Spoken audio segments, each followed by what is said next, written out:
Hey guys, welcome back to the Single Chronicles. This is not going to be our typical episode. I'm actually going to keep this brief. I honestly mean it this time. I just wanted to get on here and touch base with a few things. I hope you guys enjoyed the season finale last week. If you haven't had the chance to check it out, it's streaming on all platforms. So I want to get to the nitty gritty of why I'm here. Make sure you heart, save, favorite this podcast, whatever you got to do so you can come back to it and get notified when I do future episodes and when we do the season premiere for season 4. For everyone else, welcome to the Single Chronicles.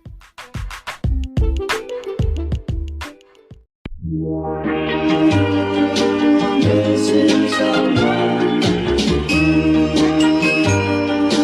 Missing someone. Missing someone.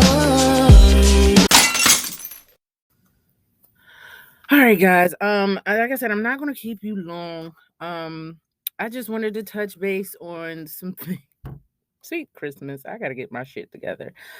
I just have a bit of a confession. I guess this is a bonus episode. It's not going to be like all the other ones. I don't even know if I'm going to have time because I was, doing some stuff for YouTube.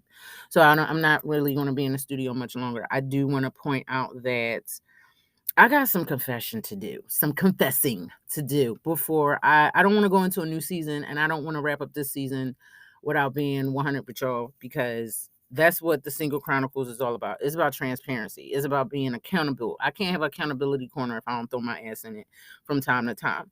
And like I've said before, not just on this show, but just in general, I don't pretend to know everything. I don't pretend to be better than anybody else or without flaws and mistakes. I don't pretend that I don't fuck up.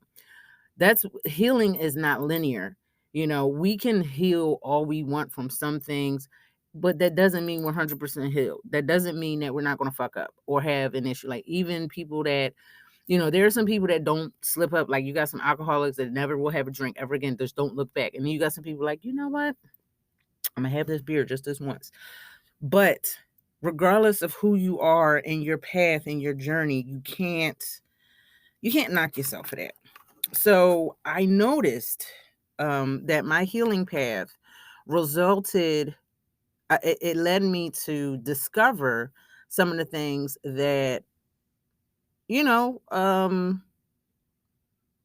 that I had to work on. And that's fine. I mean, we all make discoveries every day. Like, oh, I do this because I found out that when I was a kid, or I found out that my last relationship resulted. So what things happen along our paths that make us do and say certain things or whatever, and just have certain types of behavior. And I'm no stranger to none of that. For a long time, since my last major relationship with a man, no less, I knew that I needed to heal, not just from the heartbreak, but from the fact that when I met him and I got with him, I was going through a grieving period. And I tend to not make the most of my mistakes. Plus, I had been alone for a while. So, it wasn't that I was tired of being single, but I had made this just jump in like, oh shit, I ain't been out in a minute. I had like friends, platonic friends, and that I hung out with of both, sexes, genders, whatever. And I also had my kids. So when boredom struck, plus I was, grieving my grandmother at the time, and the fact that they told us they was about to lay us off in a few weeks from my job at that time, I was processing a lot. So, I was on the precipice of trying to start a business, but I never really let it launch 100% fully. Like, it launched, but I think it had so much more potential.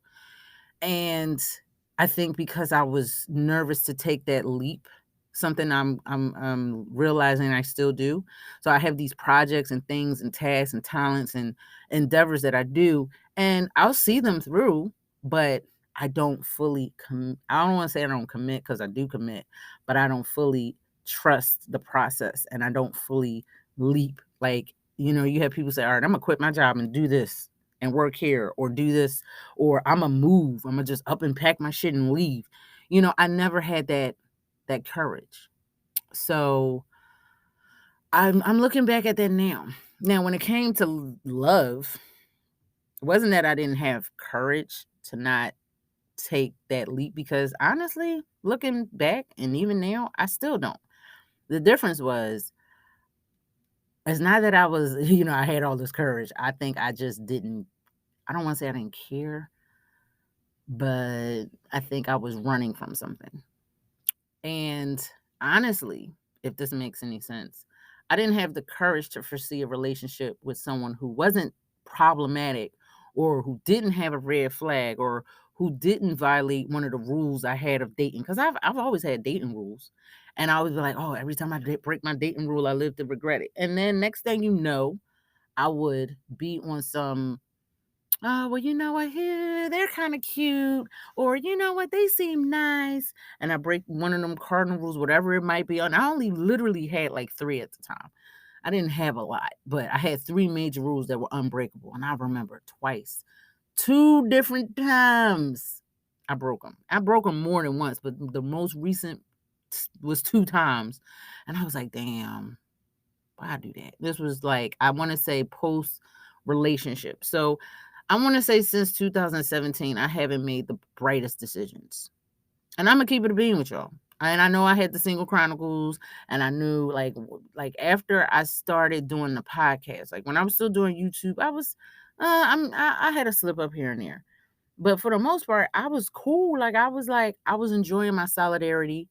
Um I was enjoying my peace, my alone time. I was busy, but I really wasn't over the trauma of being in a shitty relationship or the traumas from my childhood, which led me to be in that shitty relationship because it wasn't all grief. Um, when we go into relationships with people or we date people or we let them people come into our proximity, it's the result of us chasing what it is from our childhood. Like, you know how they say you always want your mom or your dad? That doesn't always pertain to physical features. Sometimes it might, but for the most part, a lot of times we chase our parents. We chase the emotional availability that our parents provided, whether they gave us none at all or they gave us a whole lot. But that's what we tend to chase, even if the person doesn't look physically like our father or mother. I know my last relationships, I've had some relationships where the person kind of looked like my dad. I'm like, damn, I can't get away from your ass. And there was it wasn't even a relationship, it was a hookup. Chick looked like my mom, just a little bit. Like, just she had her ways, so she reminded me of her in a lot of different ways. But regardless of such, I always I purposely tried to gravitate towards people that did not physically look like either one of my parents. Because I was like, I refuse to date someone that's them. I refuse to date them. Lo and behold, I chased people that were mentally and emotionally like them, or they made me feel. The people that I was choosing made me feel the way my parents made me feel when I was a child. And I don't want to say the word neglected because I wasn't really neglected. I had a loving childhood for the most part. But because of the things that both my parents suffered from, the demons, like my dad, he struggled with drugs and alcohol his entire life, even to this day. My mother had abandonment issues that I'm not a psychologist, but in talking with her friends and people that have known her longer than I have, longer than I've been on the planet, or those that knew her in a different light, and also judging from what I've learned since she moved back home with me in 2016, I would say she would have like kind of a behavioral, disorder, kind of like maybe borderline or something like close to narcissism or something like that. That, based off of those experiences. And this is not me being a doctor. This is not me diagnosing my mother. This is me being 100% transparent and going off of what others have said. Because others have said this, not me, but I would go and look at it. And then when I started therapy, and then when I started talking to people that do the counseling for victims of that, they would say, oh yeah, that's not going on one. Oh, you went through that? Like, I literally was just checking shit off the fucking list. And I didn't even realize now shit is starting to make fucking sense. But before that whole thing happened, and I call myself healing from the past relationship. All right, this is what you're not going to put up with. This is not what you're going to do. Because we all tell ourselves we're not going to put up with X, Y, and Z, A down to fucking Z. But then we forget about the numbers, or a point one or whatever the case might be. We forget about them little mini bullet points that we let ourselves be subjected to. We allow ourselves to be subjected to all types of trickery, foolery, abuse, and trauma. And it doesn't always have to be physical. Yeah, I had some physically abusive relationships, but the majority of them were emotionally abusive. And it never really dawned on me why. Why do I keep going to these people? Why am I choosing to let myself get hurt? And it wasn't something intentional that I was doing on purpose. Like I nobody goes to set themselves up and like, you know what, I'm going to I feel like I want to be in pain today. You know that like that meme that's from The Office. Jim was like, I want to, not Jim. Like I just I'm going to be hurting today, and I just it's not intentional. It's not intent. I think my phone is just like too close to stuff I heard. So I don't know if you got your ear buzzing, but if you did, sorry. I got a lot of electronical shit around me, and it's causing feedback. But anyway, the point is that we don't set out to get hurt. I'm not a masochist. I'm not. But it sure looked like it was. So moving along, the whole point of this, let me get to the point. I started to realize that over the summer, and I gave you guys the gist of the story. I met someone, they slid in my DMs, we got to talking, and yada yada yada. And I was under the precipice that this person was different than the last person I allowed to slide in my DMs to say something. The first person was like, damn, they fine. And it was just all chemical reactions of lust. It was nothing else more than that. The second person, there was no chemical reaction. There was no lust. There was no, I am not physically attracted to this person whatsoever. This is not my type. This is not a person I would walk up the street and be like, hey. Or if they asked for my number, I'd be like, no, I'm good. But they displayed a type of sensitivity and a type of emotional, attention that I thought was what I need. I said, well, you know what? He ain't one of these thug ass dudes. He ain't one of these mean dudes that seem aggressive and abusive physically. All right, he's exactly the opposite of what I want, of what I go towards usually.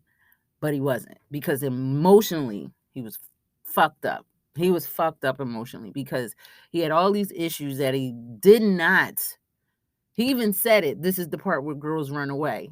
And this was me, and not just the empath in me, but the one that is seeking partners that will not give me the love I deserve, like my parents didn't, or the emotional validation and support. I'm not going to say my parents didn't give me love, because they love me in their own way, but they did not give me the emotional validation and support that a child needs, because at that time they didn't know how to give it to them fucking self. So how would they know how to give it to me? So I chased people I thought needed my healing. This was this superhero complex, and this is really fucked up, because I chased people who I wanted to love me, if that makes sense. And this person was a prime example of that. And even when things got ugly, I'm not going to say they got ugly, but they got to a point where I called them on the shit. But then I had to take accountability for it, because even when they apologized, it was like, it's really no point in you apologizing. Like the last time that I allowed this person to really kind of like say some shit that I didn't like, after, yes, it was what now? This was Thursday. We all woke up to the news of Twitch dying, and it really hit me, because it was like suicide is something people don't really talk about.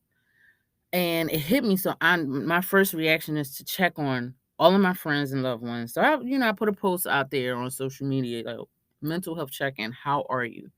You know what I mean? If you see this message and you need to talk to me. Not knowing that I was wanting someone to say that to me. And there were people that did. There were people that reached out to me. And I even went on live to let everybody know I'm going to kind of fall back from IG because I'm going to have somebody just kind of sending me memes so I can just store. I'm like, look, just send me memes to post. I'm going to post. I'm going to fall back because I'm not going to stay logged into this app all day. I know it's monetized, but it's sucking a lot of my time and attention, and I don't need that right now. So anyway, and most of it was because of this attachment to this person. So following that, I sent out messages to people I know personally struggle with mental health in my life. He was one of these people. And the reception wasn't nice, needless to say. He took my attempt of what I said as being passive aggressive because I was like, all right, you saw the message, cool. I just need confirmation of life because I'm not trying to wake up tomorrow morning and hear one of my friends done off themselves or unalive themselves. So he took that as me being passive aggressive, which it wasn't. It was like, look, I don't care if you leave me on red. I just need to know that whoever sees this, they saw it. And there was a bunch of other people that did like, oh, confirmation left, that's good enough for me. I don't even care. Like, as long as you saw it. Like, you ain't got to reply. Now, people, I didn't send that to a whole bunch of people that I felt would do that. I sent it to people I know for a fact have some shit, that they're dealing with because we all got that. If the people hadn't replied to me first. So, the reception wasn't well received, and I just kind of said, you know what, this person is toxic for me. This type of, I need to be fixing someone, I need to be a friend, I need to put myself out there to heal other people when I'm in need of healing is not. This is just basically it's preventing me from healing from the wounds I was already on the path of healing from. So I made the decision to say, you know what, you do what you want, and doesn't matter. I need to stop this cycle right the fuck now. And that's it. And I did that. And I just said, even if it means cutting off communication, oh well, fine with me. So that's what I did. And when I told myself, when I look back, I said, bro, you knew better. First of all, one of your new cardinal rule that you added to the cardinal 3 was when the conversation gets overly sexual too fast, like, oh, you already trying to see some titties or some shit or whatever, send me a picture. That triggers me any fucking way. That shit is so fucking annoying. But when that conversation, not just to see the picture, but just when the conversation gets sexual and I start hearing a lot of sexually charged compliments, like, oh, your body is just so amazing. And that's when I knew. Red flag right there. Red fucking flag right there. So I ignored that red flag. Then I ignored the other red flag I told you about. And boom. Before I knew it, I was back to trauma chasing. And that's what the fuck I did. Trying to save somebody, trying to change somebody. That was me. Then it happened again. And then I said, you know what? I'm just gonna stop. But go back to being single. And this only happens with guys. Like, I never really, it's very rare that I choose a female that's not mentally fucked up. I always choose the mentally fucked up dudes for some fucking reason. The women that I've chosen, they know what the fuck they want. And they know, okay, we're going to try to make this into something. Or it's just, I just want to get some coitus. That's it. Like, we already on the same page. These dudes that I run into, what the entire fuck? And I'm not even like, I lean more towards the women, but like when it's that time, you ovulating, you get some loving, it's like, this is easier. I can get a man, like I can get a dude. That takes literally no fucking effort whatsoever. And herein lies the problem. So, normally I'm on my abstinent kick. I do, I've been abstinent for like a year. Before that, it was a couple years. Before that, it was like, all right, the fuck what? I'm going back to being abstinent. Fuck this shit. Because it's not worth it. Last time go around, it wasn't worth it at all. Like, you can't be problematic and not good in the sack. It's like, damn, fuck. You shoot no for two, buddy. So anyway, I'm not even gonna get into this last altercation that I put myself in, because it really wasn't that bad. It wasn't as bad as the shit that happened over the summer. The shit over the summer kind of like blew my mind and fucked me up a little bit, and I wasn't feeling it. So I never really explained to them full. I was communicative about most of the shit that I had a problem with, but I wasn't 100% honest with everything.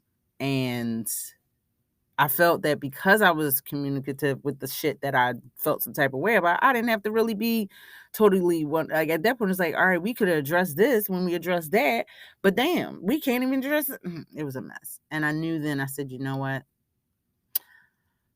I am basically trying to save a sinking ship. I'm shoveling water by the bucket out of the fucking Titanic. This is what I'm doing right now. I'm wasting my fucking time. And I made the conscious decision to say, you know what? No more. No más, as they say in Spanish. And that's what I did. I went back. So it's like when you work at like a plant, like one of those places where they had the signs that say how many days without incident. I was doing good. I was doing great. And now I'm back to where we are. So now we're 6 days without incident. Now this the shit that just happened recently wasn't like traumatizing or traumatic, or it wasn't like the shit that happened over the summer, but I recognized some signs that I was not really feeling, and I said, you know what, I'm gonna be out. I'm gonna be out. I recognize some shit, and instead of me trying to make sense out of something that don't make sense, or trying to fix something that don't feel right, I'm out. I gotta we gotta treat dating like horror movies. Like, I'm the type of person, I need to be. I'm acting like a non-black person in a horror movie right now, and I need to not do that. I need to be like a horror movie. Was a black person see some shit that ain't right? Nope, and walk the fuck out. How we really would be, not how we are portrayed in horror movies, how we are post Jordan Peele era. I know I need to be like boy Roger from Night of the Demons, and if you have not seen it, you need to see it. And if you have seen it, if you know, you know, because my man was like, "You won't get me," and jumped out the fucking window. That's the way I need to be on dating. So I'm about to get out of here. There's no promo. There's no writer's reflection. It's just me confessing to you, period, right now, that no matter where you are on your fucking journey, and I'm gonna say this to say something else, but no matter where you are on your journey, health wise, mental health, emotional health, physical wealth, financial health, whatever it is, you might fuck up, you might slip up, you might go a couple days without going to the gym, you might eat some shitty fucking food. Well, guess what? If you get a chance to wake up tomorrow, here's a new chance to start again. Dust yourself off and get back up. Get on that horse. We're not going to beat ourselves up. That's not what we're going to do today. We're not going to lament the fucked up decisions we made that we should have known better. We're not going to do that. Okay? And we're not going to allow anybody else to do it. Now, we're going to be accountable for that shit and say, you know what? Yeah, I did know fucking better. We ain't taking that away. But we are not going to beat ourselves up about it. I know for damn sure I'm not. But I'm not going to sit up here on, Beyonce's internet or my fucking podcast that I tell people to be accountable and then shit that they do or whatever the case might be and not be accountable. So that was my confession. I could not end the season with that because, and I say that to say this before I go, we allow the things that we do in our lives to pull us into a dark place, to pull us down into a pit of despair, to make us think that we have no other choice, coupled with the fact that we may be trapped in our own environment or our own mind space because we feel that there's nothing else out there to let us go. And what I learned over the last few days from losing a dear, dear, good person, like I didn't know this man personally. Yeah, saw, I had one of those celebrity run-ins, like, oh my God, you know who you are. But like, I didn't know him, but knowing his story of what happened, or just, hearing the news, I've been there before. And it was sheer luck that it didn't work. And I'm not talking in codes. You know exactly what I'm talking about. If you were on my live on Instagram, you know exactly what I'm talking about. And I broke down in tears. And I'm not really trying to go there, so bear with me. Not trying to go there emotionally and cry and shit. But what I am going to do is be honest and say, I'm not gonna allow that darkness to come creeping back in my life, along with me feeling fucked up for some stupid shit I recently did, and then boom, here I'm back in that sunken place. About to, I don't want that. And if you ever feel that way, you listening to this podcast right now? You listening? If you ever feel that you are in a dark, sunken place, no matter what it is, or if you feel so bad about fucking up or making a mistake, don't hit me up. 484-918-0665. That's the Zumba number. You're going to get a voicemail and it'll patch you to my phone, but I will reach back. So, that being said, people, I love y'all. And I want y'all to have a great rest of your weekend. I will be talking to you soon. You look for me on YouTube because I got shit on YouTube coming out. And I will be on social media, but not on social media. So if you send me a message on social media, I might not get back to it that moment. I am taking a break from social media. So there will be posts because I got to keep the algorithm and the monetization up, but I won't be the one posting them, or I won't be interactive as I was before. So just taking a little mini break. All right, guys, I'm out of here. I'm your girl, Rose, R.S. Lewis, a.k.a. Insomniac Writer. This has been the Single Chronicles. I'm concluding the Single Chronicles. Season 4 will return in February. So I will see y'all next year, unless I do a bonus episode or something like that. But if you want to see me, I'll be on YouTube with some trailer reactions. Check out drunkeninsomniacwriter.com. I got good shit over there, too. So I love y'all. Be awesome, be you. But above all else, love yourself. I'm out of here. Take care. I am sad and so